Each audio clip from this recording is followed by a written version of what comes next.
enti David shia oba no ba ni shia na no si fom so ti ase e no bu nkotodwe mo bu nkotodwe no simiru man ti asem no mpopoye ni so fa chemi waba wa fa chemi na ebo mikru de ni dia ne naba na sede ni di sitie no saa na otie we jejentwie Kofi Oduro kasa ne nanim no sede ni di sitie no ultimu so tabirijo eya kania ayi kan wasma wazabro ena adentina mom ye mompaye abuza for mamu nyina makwaba Edbagana nsem TV so one more so be like video no be subscribe to the channel no what turn on notification say be next time videos of this nature about so so bit makabina so watch the or comment section for them say munim dan if Mr. President baby home be from Mr. President ameje so o text me Mr. President or comment section ameje so who see me TikTok na pa Mr. President ameje so sa koye de o baby agenda MPP so the munim the opposition so we are trying our possible best be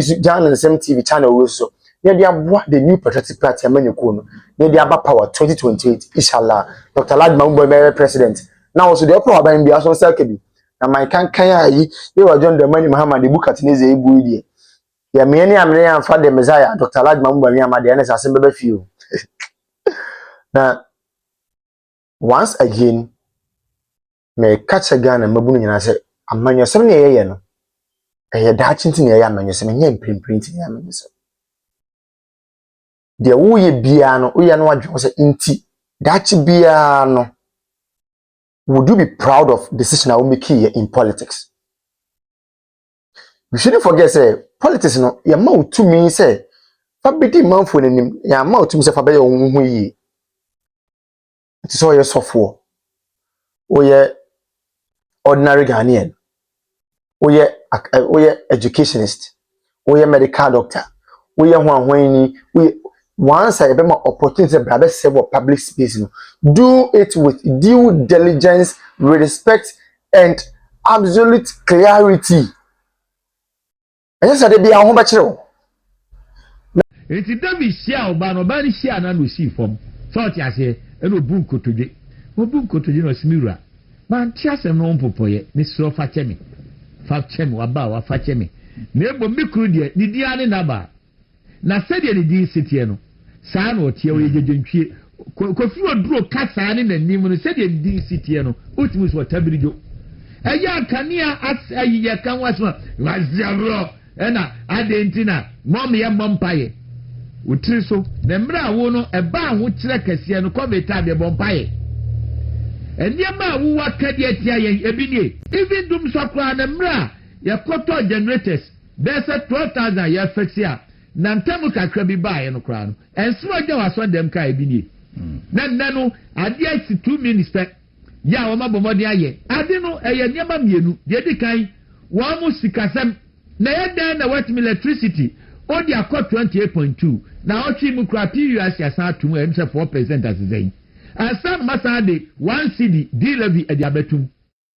na ni nyina no yeda so edesum mu samuji amuntua eya dana sese ni de enkania no mutimi gira so 2 days anansa nabotai ni say mo mana gira so 2 days na akokase yewira fia me akase akosomo no ehyi yeni eyi ntra eya de ya damu abosume mienu ene miensampo mene wo kasei saade na omo ye after sa akosomo issue etimi gira so mprensan afiri o ebi ahode omu num kania de a me hode omo ne metia do ahoma so asaba ana meboa omudum ete na Kofi Oduro senya nsabu pa nyame na bons pade fra wo dia Kofi ka ba kasese nyansani adie ba ko ma Yesu eniema mienu a me mafa ho ne se owo nyame te bia se de Bible ka no na so ja to be fa akwa te bia to ni ho so de tosu mienu se Jesus Christo is the greatest communicator. Esan say wo hunu bonyefo pa no wo do de ma no ne kasa mu no he was not condemning. And until Waba no Mkochi na Jamamoso no, Oka second and Koyebi. It was so far who Kasa de Kasa say no, and say it was in Antiwo and then Nema Ekosui. Is it right? And I know Sababa Mando and a person Martin, yeah, and a branchy, Esando, yes. Bebuana, yes, Godia Sarbedia Konom. They say, let's take Kutano, a broso, maybe as a who nest. And if you are anamia. And you see, when I am crofose a wetchery. But you see, now, Canada Naka of Amo Mokasa radio, Sony TV, Sunkwana Mono, we have a risk at for some of these issues. But once Ukra phone, now what TikTok, now what Facebook, now what Instagram, what X Niminano, Ubits my victim. Because I marry me, a show moving shares by here.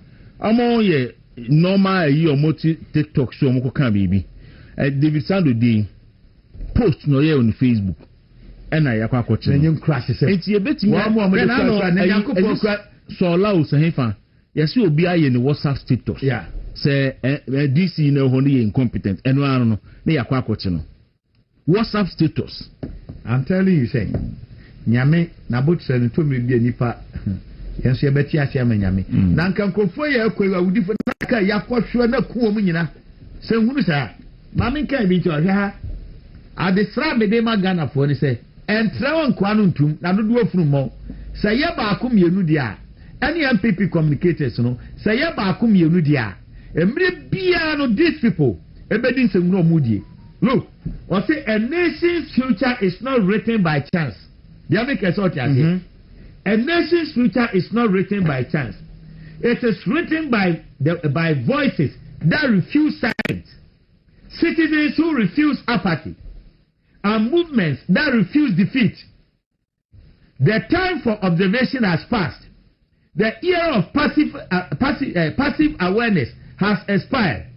What remains is responsibility.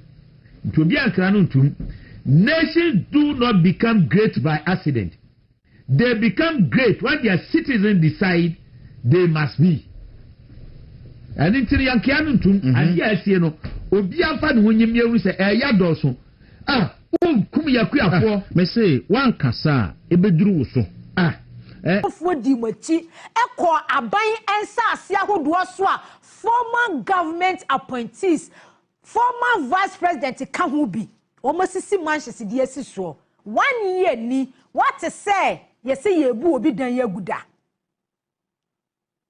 1 whole year ni afini maintain da se oral operations now one more year every whole report Emma Attorney General so be a press conference be briefly Ghana for so what take you over or a report or ye adwuma no after a year ni what to say Ghana has say or adwuma one more year no state land then aban no ehunu say 56% na wo munya no election 2024 no and da hono entwe wo election 2028 Sankrofo we ni mu bia omo ne megu abonten no wo mu bi e no mu nyina sori gina ye to aba se amemmo ne ye fun amemmo ne nye eto aba ema NDC aban eba power NDC party eba power. So when you are dealing with them ebia se say the movie say President Mahama or just 4 years it mu be use say 4 years way na mo dia sanitize system mo dia clear system but adie bia mo ye bia na mo fa adwen to ho. It recently passed, may he rest in peace, Mawan Trabosi. Malik Basintali, he doesn't have anything to say about Y0U. He goes on his Facebook page and he's writing, that's Mawan Trabosi's photograph you're trying to give me. This is Mawan. Very good friend of mine. He passed, unfortunately, one of the greatest supporters of Manchester United. Mawan is a great guy. This company belongs to Mawan. Mawan Trabosi is the owner of the company. And for the last 5 years, Mawan has been trying to bring, yeah, this is the post I'm looking for. Thank you very much. This is Malik Basintali. He says, our Ghana Airways was collapsed and turned into a chop bar and named Latante DC10 by Yanum, referring to the MPP. Thank God. And I don't even think that the DC10 thing was done in the MPP era. If you check, it was actually in the John Mahama era. I don't think it was 2017. It was before 2017. We'll check, don't worry. Thank God Air Ghana is back after many years. God bless the reign of H.E. John Dramani Mahama. Your leadership is resurrecting things again. Oh, Malik Basintali. This is totally disgraceful. You are just exposing your ignorance every day. You are so ignorant about anything, you won't learn. How difficult is it to learn? Give me Charles Asari's photograph, please. Let me show how ignorant and lazy Malik Basintali is. Let me show you how ignorant and very lazy he is. Now, I'm telling you the fact. on to me come as a minute as I come mobi akọ ne sika kunda dada eno asa masoma udifo na mama musika no matumi ka ba akoko mini ba bi ote e Virginia broche kura bi ase eben Washington DC Washington State ni mama makọ ne sika kunu simple no bi jubilate you am NDC fo nkwasi afo mbesu no masu obey disease osuro mini ntimi hu se me mobi akoko no what is the basis? Mujina so and they increasing light bill the water bill because ECG nene Ghana Water Company Limited at the dollar any inflation rate any policy rate interest rate na mudi jina so ni wansa ni money in our form it is just so to start this question well musama out of ignorance. Yes, that's why I want to say legitimate question ask out of ignorance. Me pacho man kasa he ask out of me say he needs to be educated. Me say I didn't use the word say ignorance me say man kasa me tell on my dia me can say me say my men na some na papa na some na can that's what most people have been saying and it's up to the government to explain things to them. Your word was ignorance. They are speaking out of ignorance. That was your word. On my ignorance, I mean, okay, so me can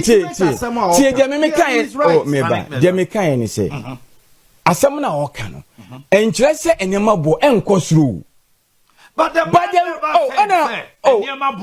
okano want it or my pony can say. Was it a body? Was it a penny? Was it pure water? A costro. And I mean, because inflation is above for ma. And can the rate at what things will increase, you know. The empanifono minimum woman, a pencil, commission. I can say, and say, and can back cost like a Sankabia. It has also done a trainer, Abianca, inflation, and Caribbean yet 3 cities in a Quebec count. Son or more can say the rate at which things will be increasing, a better form. What I say? Inflation. My, Mrs. Sana or more. Yahweh, me or my car, me tell you, and I told Amanda Maker here. Say, I buying, say, what the inflation about this number. And now you soon say a base rate, a 16, advance of the above or the above 14, you are. I may come catch you say, a baby, or maybe a pretty and a single digit piano, or more base rate so, a cost single digit, me boy.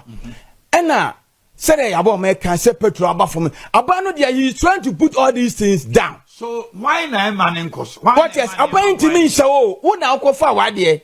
What you say? And I know somebody can say Pulican ayaba abama enyama na eba from oh until the making.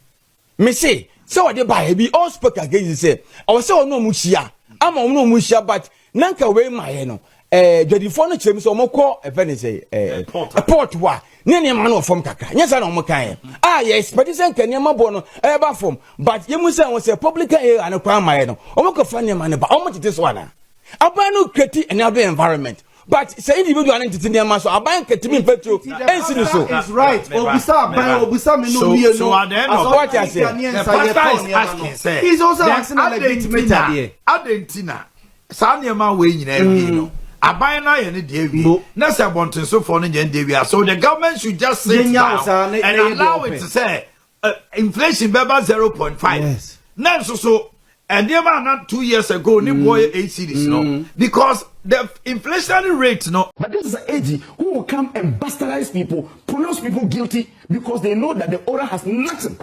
The order is a calculated attempt to tarnish the images of people.